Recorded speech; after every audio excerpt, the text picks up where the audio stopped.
Bonjour.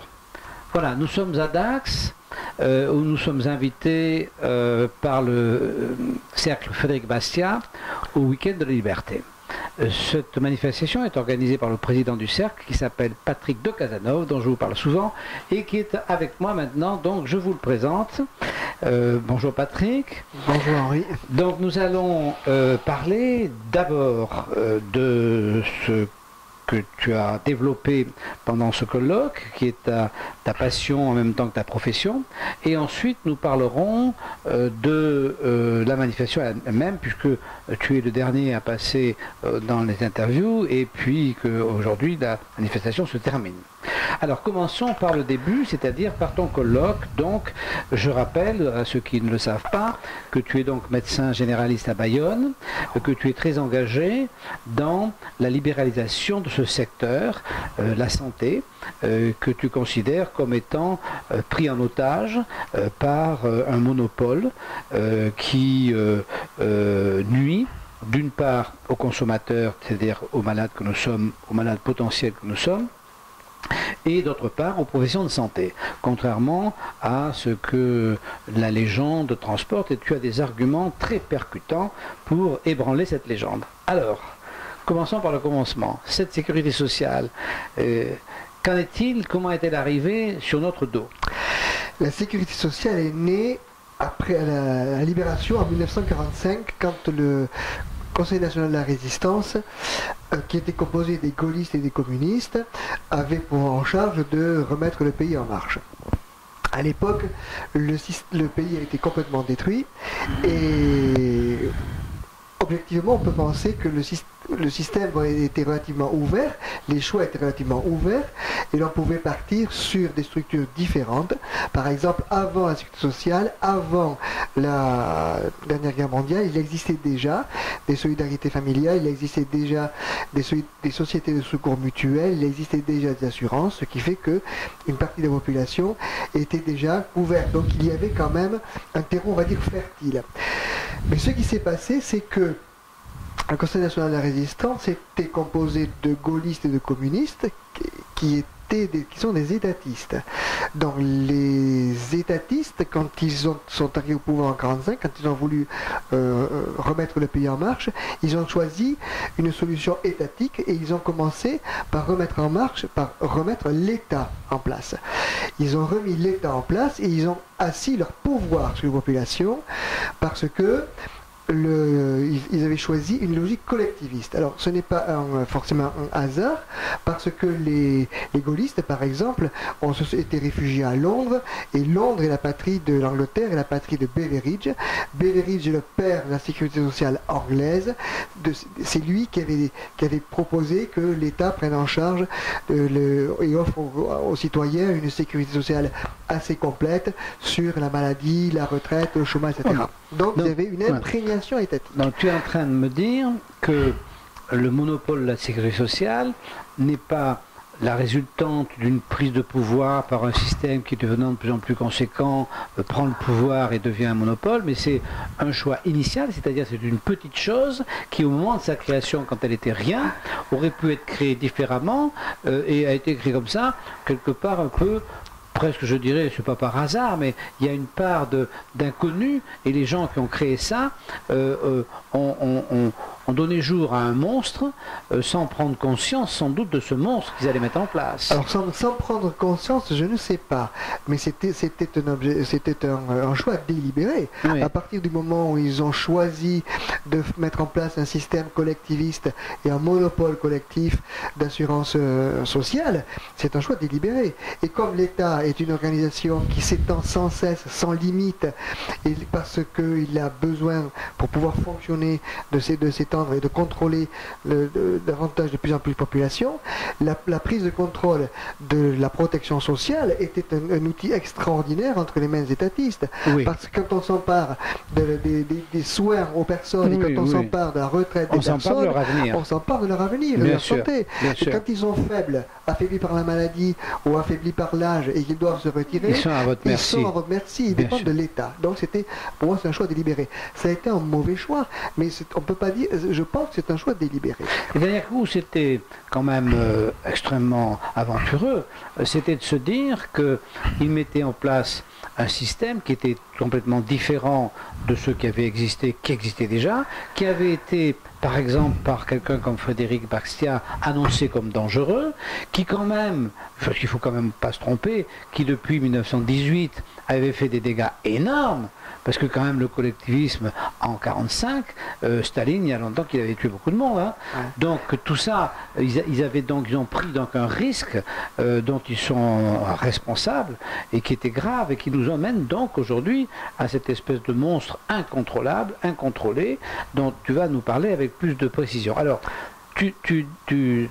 ton idée est de dire qu'il y a deux inconvénients, notamment le premier, c'est que ce système ne permet pas ni la maîtrise des coûts, ni la maîtrise des soins. Alors, explique un petit peu ton concept à ce niveau. Je vais revenir un peu en arrière, parce que les gens sont persuadés que les difficultés de la sécurité sociale sont des difficultés récentes. Ce n'est pas vrai. La sécurité sociale n'a jamais marché, en fait. La première personne qui a dit que les dépenses étaient excessives par rapport aux recettes, c'est Pinet. Et c'est Gazier, qui était ministre de la Santé de Pinet, qui a pris les premières mesures pour redresser la sécurité sociale. Oui, il a fallu redresser déjà à début. L'époque. Alors, nous sommes en face d'un système qui, depuis qu'il a été créé, diminue les prestations et augmente les cotisations. Donc, pour les retraites, c'est pareil. Pour les retraites, on diminue les retraites, on allonge la durée de cotisation, ce qui est pareil, ça marche et on pas. diminue les prestations. Ça ne marche pas. Non, et le problème qu'il y a, c'est un système qui, la base du système, c'est qu'il n'est pas éthique ni juste. On nous a dit que la sécurité sociale a été créée pour permettre aux plus démunis d'entre les Français de se soigner, parce qu'autrement, ils n'auraient pas accès aux soins, ou ils n'auraient pas une retraite de qualité. Et ça, c'est faux. Avant d'en arriver là, donc si je suis ton raisonnement, tu dis, quand ils l'ont installé, ils l'ont fait sciemment, et quand ça a commencé à coûter de l'argent très vite, où ils auraient pu s'arrêter, ils ont sciemment décidé de continuer. Et tu dis, ils l'ont fait pour avoir le pouvoir. Mais c'est grave. Oui. C'est une accusation grave. Oui, mais je pense que c'est la stricte réalité des faits. Parce que quand on regarde l'histoire qu'elle évolue, il n'y a aucune raison, on va dire, objective, aucune raison de bon sens pour continuer à faire survivre pendant des décennies un système qui ne marche pas, qui rembourse de moins en moins et pour lequel on cotise de plus en plus. Et pourtant, ce système perdure. Donc il y a des personnes qui ont intérêt à ce qu'il perdure. Alors moi, les plus évidents, ce sont les hommes politiques qui ont bâti le système et qui en vivent, les syndicats qui vivent aussi du système paritaire, etc. Donc il y a quand même un réseau d'intérêts qui font que le système survive. Et ce qui est intéressant d'ailleurs de remarquer, c'est que depuis des décennies, on nous dit il faut sauver la sécurité sociale.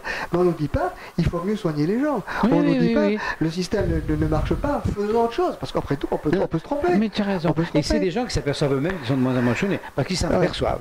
C'est sûr, quand on reçoit les patients, ils nous demandent souvent est-ce que c'est remboursé, docteur, et puis ils disent de toute façon plus rien n'est remboursé.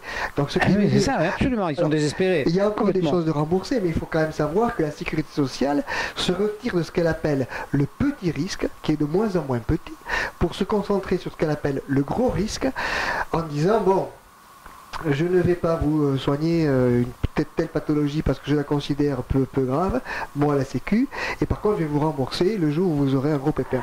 Cela dit, il y a quand même de grosses trous dans les mailles du filet. Ce que tu dis là, c'est quand même assez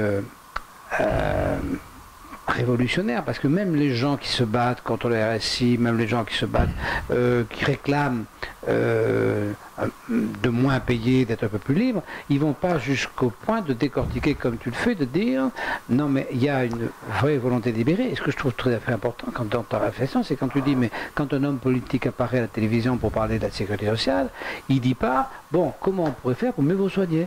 Mais ça c'est vrai, jamais il dit ça. Non, il dit pas non plus. Et ça c'est scandaleux. Comment on pourrait faire pour vous assurer une meilleure retraite? Il dit comment faire pour sauver le système de retraite. Et bon, il vient, il dit ça marche pas, alors on va récolter davantage de pognon pour que ça marche. Mais ils disent pas, mais c'est vrai ça. Et oui. Mais ça c'est quand même étonnant. Et j'ai dit tout à l'heure que alors ce qui est intéressant, c'est que ce système repose sur ce que Bastiat appelle la spoliation légale, c'est-à-dire que on prend Alors la spoliation a deux versants, un versant réglementaire où on empêche les gens de vivre comme ils le veulent de manière réglementaire, et un versant fiscal et financier où on leur prend leur cotisation. Donc le versant réglementaire, la sécurité sociale, c'est par exemple l'URSSAF qui est toute une réglementation qui oblige les personnes à un certain nombre de déclarations, un code du travail, etc. Et puis le cotisation financière, on confie l'argent des gens. C'est pour ça que je dis que ce n'est pas le problème de la sécurité sociale, c'est qu'il repose sur une injustice. On ne peut pas bâtir un système juste si on le construit à partir du moment où l'on confisque les revenus des gens.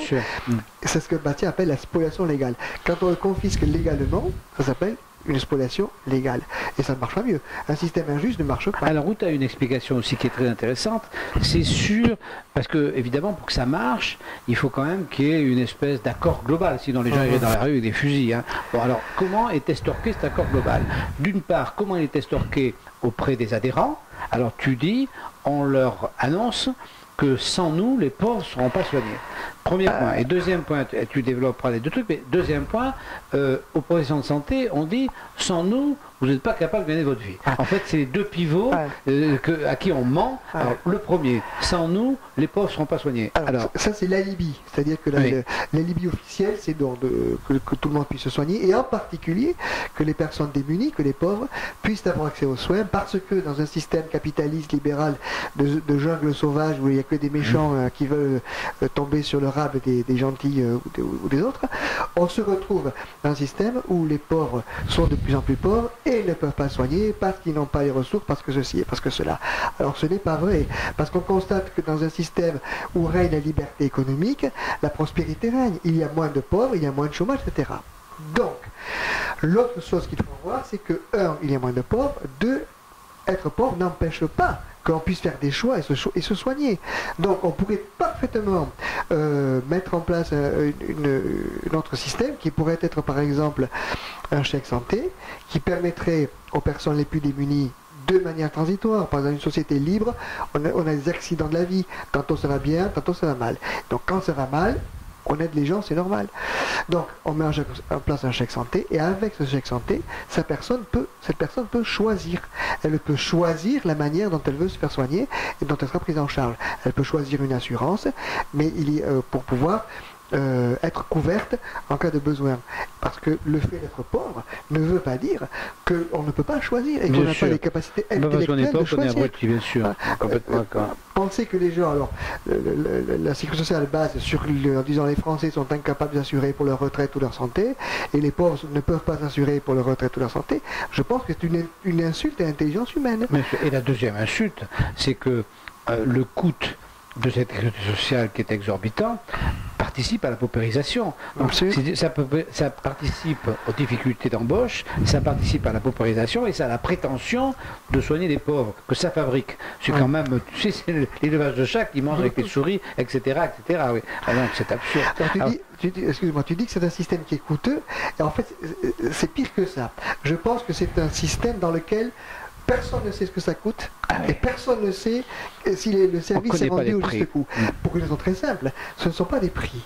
Un prix, c'est une information. Deux personnes échangent des services, ils vont se mettre d'accord sur un prix, donc ils auront une information.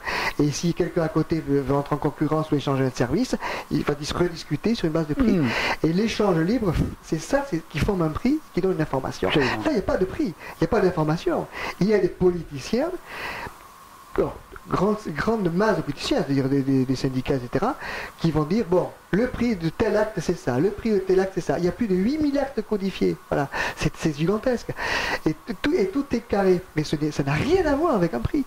On ne connaît pas, on ne sait pas si l'offre est adaptée à la demande. C'est comme ça, par exemple, que c'est comme ça que le système peut, pendant des années, donner à un acte qui tout d'un coup se fait 2 fois plus facilement parce que la mécanique, enfin parce que la technique a évolué. Je pense un peu à nos amis radiologues qui à un moment donné se sont retrouvés dans un Eldorado parce que leurs outils étaient beaucoup plus performants et ils arrivaient à produire et tout d'un coup, boum, on leur a baissé leur machin et maintenant ils n'arrêtent plus à acheter les appareils qui coûtent plus cher. Enfin, effectivement, il y a un décalage constant entre la prestation, son coût réel et ceux pour laquelle elle est remboursée. Le décalage constant est flagrant en ce qu'on appelle les déserts médicaux.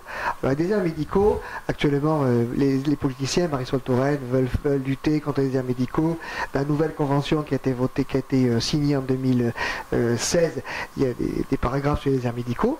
Mais le problème qu'il y a, c'est pour lutter contre comme je te dis tout à l'heure, à partir du moment où il n'y a pas de vrai prix, il n'y a pas d'information, l'offre et la demande ne sont pas en adéquation, donc on va créer des pénuries. On va créer des excès, mais on crée des pénuries. On crée des pénuries et on va essayer de gérer cette pénurie. Donc il y a le numerus clausus, il y a tout un tas de choses qui vont entretenir cette pénurie. Et l'État a créé des endroits où il n'y a plus de médecins. Alors ça peut être une grande ville, et ça peut être un endroit de la France rurale. Et le souci qu'il y a, ce que l'État veut faire, il ne veut pas lutter contre les déserts médicaux, il veut médicaliser les déserts. C'est différent. Parce que si vous voulez lutter contre les déserts médicaux, il changerait de politique, puisque sa politique de numerus clausus, de sécurité sociale, de prêt administré, de contraintes, parce qu'on casse les pieds des médecins à longueur de journée, on leur fait faire un boulot qui n'est pas le leur, qui n'est pas le métier de soin, et on s'étonne après qu'il n'y en ait plus ou qu'il ne veut plus s'installer en Libéral, etc. Bien sûr. Alors la certitude qu'il y a que le travail du médecin est pollué par un travail administratif, plus il est dans une région difficile où il n'a pas les moyens de s'associer, d'avoir des secrétaires, etc., plus effectivement il est pollué dans son travail administratif par rapport à son travail réel.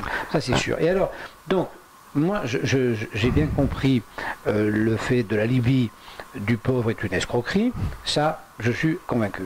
Maintenant il reste donc les professionnels de santé et leur angoisse, parce qu'on s'aperçoit quand même qu'en règle générale, sauf maintenant depuis peu, mais jusqu'à présent, la Sécurité sociale avait toujours réussi à avoir l'adhésion des syndicats de médecins sur son avancement dans son monopole, parce qu'ils pensaient que c'était pour eux une garantie d'avoir des revenus. Alors là, qu'est-ce que tu penses de ça? Alors moi quand j'ai faisais mes études de médecine, j'ai eu des cours d'économie de la santé. Alors ce que je te dis aujourd'hui, je ne l'ai pas appris dans les cours d'économie de la santé. Je l'ai appris à les Mises de Sébastien ou d'autres. En économie de santé, on nous avait dit la sécurité sociale a solvabilisé la demande. Ça veut dire que si vous vivez, si les patients peuvent vous payer, c'est grâce à la sécurité sociale. Alors c'est pas vrai du tout. La sécurité sociale ayant confisqué l'argent des gens, et c'est elle qui va nous payer bien évidemment, mais si les gens étaient libres d'utiliser leur budget comme ils en souhaitent, ils nous paieraient spontanément en fonction des services rendus. Et le meilleur juge de la qualité d'un service médecin, c'est quand même le patient. C'est lui qui va dire s'il est bien soigné ou pas soigné. Alors, ce qui est intéressant dans le système des médecins qui sont solvabilisés, c'est que les Français, la moitié des Français ont intégré dans leur esprit que sans la sécurité sociale, ils ne seraient pas soignés. Mais la majorité des médecins français ont intégré que sans la sécurité sociale, ils ne pourraient pas vivre. Oui, mais c'est vrai. Donc, c'est deux croyances sur un mensonge. Mes confrères râlent beaucoup après la sécurité sociale qui leur casse les pieds, mais un médecin comme moi qui a un discours en disant qu'il faut mettre la sécurité sociale en concurrence, au moins mettez-la en concurrence et laissez les gens choisir et organisez-vous vous-même comme vous l'entendez. C'est un discours que mes confrères regardent les grands yeux ronds en disant ça les terrorise. Il a fait la moquette. Oui. Voilà. Et ça les terrorise, ils ont été, alors c'est ce que tu dis, ils ont été infantilisés, quoi. Ils ont été infantilisés et donc ils sont, face à la vie économique, ils sont comme des gamins. Mais c'est pas spécifique à la médecine. Cet État qui dévore l'économie, puisque quand même notre problème de libéraux, c'est surtout dans l'économie qu'on souffre, parce que dans le reste, si tu veux, dans le sport, dans la culture, par exemple, la culture c'est très libéral, dans la plupart des autres activités, le libéralisme est à peu près, le libéralisme c'est quoi? C'est le respect de l'individu et l'acceptation de la compétition avec la recherche du meilleur. Très franchement, à part le sport, je ne vois pas trop d'endroits en France parce que où ceci est mis en pratique, parce que dans l'éducation nationale ce n'est pas le cas, la sécurité sociale ce n'est pas le cas, les retraites ce n'est pas le cas, même les transports ce n'est pas le cas. Donc, si tu as le sport et la culture, dans la culture, tu peux faire ce que tu veux. Tu peux faire... Après tu rencontres une clientèle ou tu ne rencontres pas. Mais si tu rencontres une clientèle... Quand tu es subventionné, tu survis même si tu n'as pas de clientèle. Quand tu es subventionné, tu survis. En ce moment, c'est un peu plus difficile pour eux. Mais si tu veux, quand tu es artiste, en réalité, si tu n'as pas de public, tu es quand même malheureux. Ouais. Donc le subventionné sans public, à mon avis, il n'est pas heureux. Mais donc, dans le monde culturel, tu écris un livre, tu le vends, on te le prend, il n'y a pas de problème. Mais donc c'est quand même beaucoup plus objectivement plus libéral, alors que l'économie, non. Tout ce qui touche à l'économie, tout ce qui a un lien à l'économie, effectivement, c'est entravé. Donc tu donnes un regard. Alors c'est tout à fait intéressant parce que ce regard de praticien, quand même tu es médecin, tu es actif, c'est ton métier, et je trouve que ce regard, il est très important parce que en fait, la plupart des gens qui sont contre la sécurité sociale sont des gens qui paient des charges importantes et qui pensent que de toute façon ils bénéficient de rien. Parce que en principe, c'est des jeunes entrepreneurs qui ne sont pas malades, qui ne sont pas médecins, et donc qui ont simplement la vision du mec qui ne peut pas payer, quoi. Et toi, tu dis, ben non, ça marche mal de l'intérieur. Tu dis ça marche mal pour mes patients qui ne sont pas couverts comme il faut, à qui on ment. Ça marche mal pour mes confrères, à qui on ment aussi. Mais ton témoignage, il est essentiel. Il est vraiment essentiel parce que il n'est pas. Tu te plains pas. Tu te plains pas du coût de ta cotisation au RSI. Au RSI, je non, suppose. c'est pas RSI, nous ne dépendons pas du RSI. Ah bon, vous dépendez de quoi? De l'URSSAF? Ah, pas de l'URSSAF. Bon. Donc tu n'arrives pas en te disant ouais, je paye ton, parce que c'est ça d'habitude, ouais, je paye ton cher du staff, je peux pas, j'y arrive pas. C'est pas ce que tu dis. Donc c'est quand même beaucoup plus profond parce que quand même tu décortiques de l'intérieur ce système, mais tu vois que ça va être très dur d'expliquer aux gens, parce que déjà pour qu'ils comprennent tout ça par rapport à leurs croyances, l'un et l'autre. Moi, si j'ai pas ça, je suis plus soigné, et moi, si j'ai pas ça, je gagne plus ma vie. Ils ont ces deux croyances, tu te rends compte un peu là, c'est les piliers du temple, là, ça va être dur. Hein. Et c'est très dur, d'autant plus que ça fait plus de 70 ans qu'on raconte ça aux gens. Ah bah ouais. Donc ça fait 3 générations et demie, presque 4, Ouais. qu'on raconte la même chose sur la Sécu qui a permis aux gens de se soigner, etc. Alors qu'en fait, ce qui a permis aux gens de se soigner sont les progrès technologiques. Si les moyens matériels, techniques existent, on va soigner les gens. Si les moyens matériels, techniques n'existent pas, on ne les soignera pas. Parce que il faut imaginer une sécurité sociale qui existe et s'il n'y a rien pour soigner les gens, ça ne sert à rien. Bien et sûr. s'il y a les moyens techniques existent, même s'il n'y a pas de sécu, on va arriver à soigner les gens quand même. On va se mettre d'accord dans un échange libre, Bien je te sûr. soigne et puis après on se met d'accord. Bien sûr. D'abord. Donc, ce qu'il faut bien comprendre, ce n'est pas la Sécu en 1945 qui a sauvé le système, c'est la prospérité économique. Parce qu'en 1945, quand les Grandes Paris 30 glorieuses, l'État était à l'époque moins puissant qu'aujourd'hui, il étouffait moins le secteur, moins de réglementation, etc. Donc il y a eu une dynamique On partait d'en bas. voilà. Donc de plein emploi, etc. Et puis il y a eu des innovations, des tas d'innovations, parce que si on prend un exemple, par exemple, la fibre optique qui permet maintenant de faire de faire des fibroscopies dans des endroits tout petits, ou les progrès de la studioscopie, de la microchirurgie, etc. Ou de l'anesthésie, parce que si on ne peut pas anesthésier les gens, on ne peut pas les opérer. Autrefois, le meilleur chirurgien, c'est celui qui opérait le plus vite. Maintenant, il faut, je dis de temps en temps aux patients, regardez aussi qui vous endort, parce qu'il faut que l'anesthésie est extrêmement important.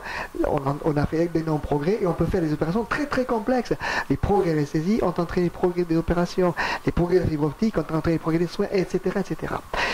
Il y a aussi une chose sur laquelle je voudrais insister, c'est la notion de justice. Parce qu'en fait, le système social est un système qui est basement matérialiste. En gros, on dit, je prends les cotisations des uns, et puis je distribue à qui j'ai envie pour les soigner, ou je prends les cotisations des uns et je distribue pour les retraites. Mais en fait, on ne se pose pas la question de la justice. La justice au sens de rendre à chacun le sien, c'est-à-dire la personne se fait voler ses cotisations sociales et on porte atteinte à sa propriété. Ce système n'est pas juste, ça s'appelle la spoliation légale, et il produit de mauvais fruits. Et l'autre système, l'autre conséquence qui est ce système matérialiste qui se borne pour régler les problèmes sociaux, à dire un problème de sous, de vase communicant, ne tient pas compte de la nature humaine, il ne tient pas compte de l'action humaine. Et c'est un système qui enferme les gens dans du matériel et qui ne leur permet pas d'avoir un idéal de vie ou de mettre en place un projet de vie ou d'avoir des perspectives et un épanouissement personnel. En fait, tu dis, moi je trouve effectivement, tu parais avoir vraiment raison, en fait tu dis, cette machine qui n'apporte pas les prestations voulues et qui par autoritarisme dépossède les gens du fruit de leur travail au motif que soi-disant elle amènerait une prestation qu'elle n'amène pas, cette machine fait des dégâts infernaux, non seulement dans la santé, mais aussi dans la vie privée des gens, bien sûr. Oui, Ben oui, mais on sort jamais intact d'un pillage, hein. C'est obligé. Hein. C'est pour ça que ce que je voudrais, sur quoi je voudrais insister, c'est que le libéralisme que défend Frédéric Bastiat et que je défends aussi, le libéralisme n'est pas un système qui se limite à l'économie. L'économie, c'est un moyen. La liberté est un moyen. La liberté économique est un moyen. Le respect de la propriété est un moyen. C'est un moyen pour que les gens puissent s'épanouir et avoir un projet de vie. En fait, ce qui compte, c'est que les gens puissent accomplir un bonheur personnel. Voilà. Respecter l'individu. C'est la grande différence entre Bastiat et puis les collectivistes, c'est qu'effectivement les collectivistes font passer l'intérêt soi-disant de la collectivité avant l'individu et que Bastiat fait passer l'individu avant les intérêts mal compris de la collectivité. Mais l'individu, on sait ce que c'est, et la collectivité, on sait moins ce que c'est, parce que la collectivité, c'est quoi? C'est la nécessité à un moment des hommes de se réunir entre eux pour un objet précis. Mais ça devrait être que ça. Et on se réunit entre nous à un moment pour un objet précis. Si on ne peut pas atteindre cet objet, chacun reprend sa liberté. La collectivité, ce n'est jamais qu'une association. Une association dont tu n'as pas le droit de sortir, c'est invivable. Enfin, les femmes et les hommes ont réclamé le droit de se séparer quand ils ne s'entendent pas. C'est un droit essentiel. Et si tu veux, en droit, il faut pour s'associer avoir un affect.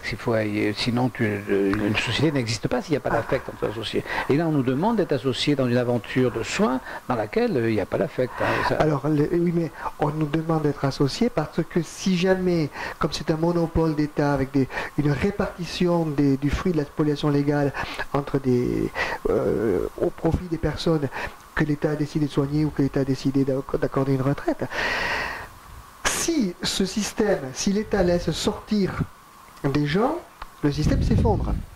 Oui, j'ai bien compris. Il s'effondre. J'ai bien compris. Il ne peut pas laisser sortir les gens. Il ne peut pas. Ou alors il faut qu'il accepte que ça s'effondre.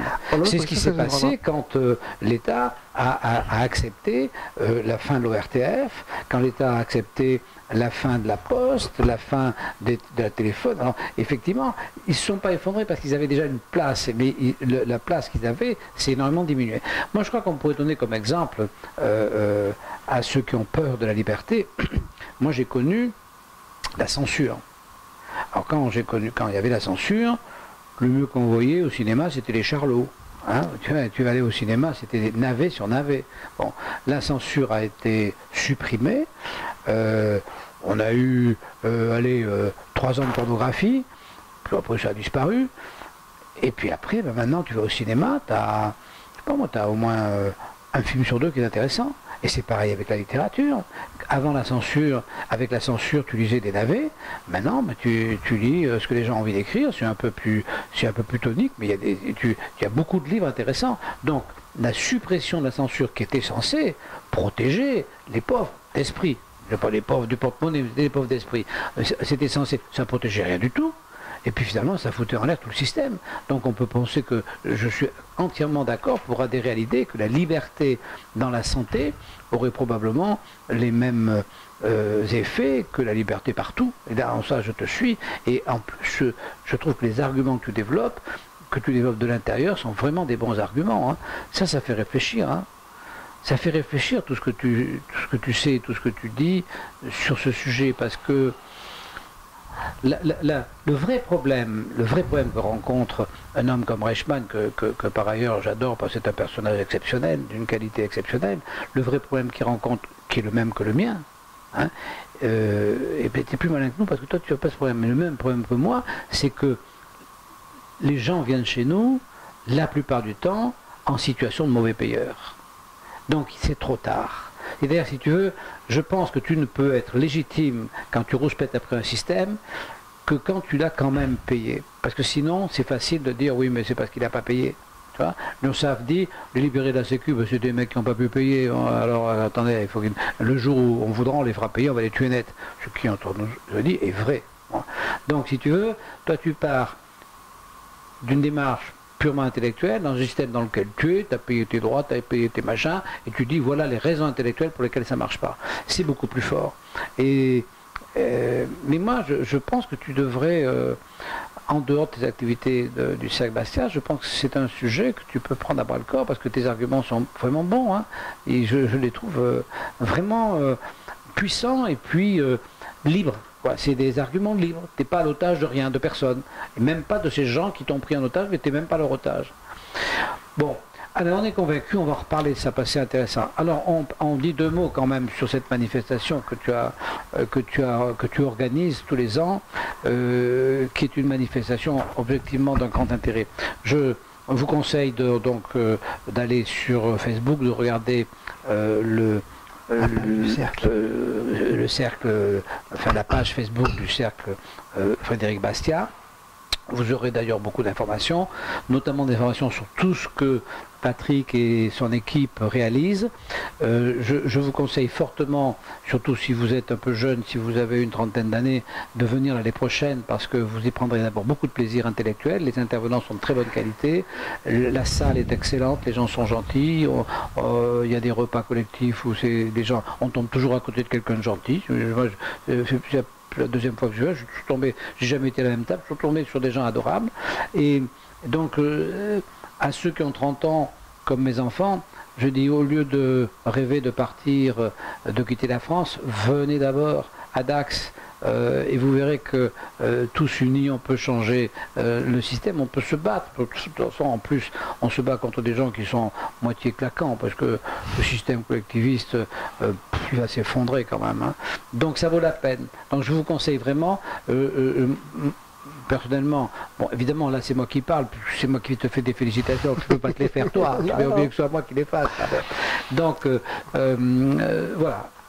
Dax, c'est un bon endroit, c'est un peu loin, mais d'abord c'est une jolie région, et puis vous serez vraiment bien accueillis, et c'est vraiment très très intéressant, et le libéralisme vu comme ça, vu sous toutes ses facettes, puisque Patrick a la particularité d'être vraiment libéral, et donc d'inviter des gens même qui ne sont pas fatalement libéraux. Donc vous entendrez des gens de très bonne qualité, même s'ils ont un système de pensée un peu différent. L'avantage qu'il y a, c'est qu'on a même la salle est libérale et qu'on n'a pas des questions polémiques ou stupides, on n'a que des questions qui vont dans le bon sens. Donc ça, c'est quand même assez intéressant. Donc ça veut dire que si vous êtes communiste, je dis que ça va la peine que vous veniez quand même là, je vous le dis franchement, parce que là ça va pas le faire. Non, vous pouvez venir quand même, mais bon, ça va pas être sympa, quoi. Ni pour vous, ni pour nous. Bon, voilà. Donc on a fait un petit peu le tour du sujet. C'est la dernière vidéo qui a été faite. Vous avez donc vu toutes les autres qui ont précédé. Vous avez donc un peu une idée de la qualité des intervenants. Et puis, on vous remercie de nous avoir regardé. Puis on vous dit à l'année prochaine parce que vous allez venir nous voir. Hein, c'est ça qu'ils vont tout choisir. Exactement. Tu vas être débordé. Même les communistes peuvent venir. Hein. Tu sais, moi j'ai une âme de prosélyte. Donc aucun défi ne me fait peur, je peux très très bien accueillir un communiste, un socialiste. D'accord. Bon. Voilà. Eh bien on vous dit donc à l'année prochaine. Allez, à l'année prochaine, merci.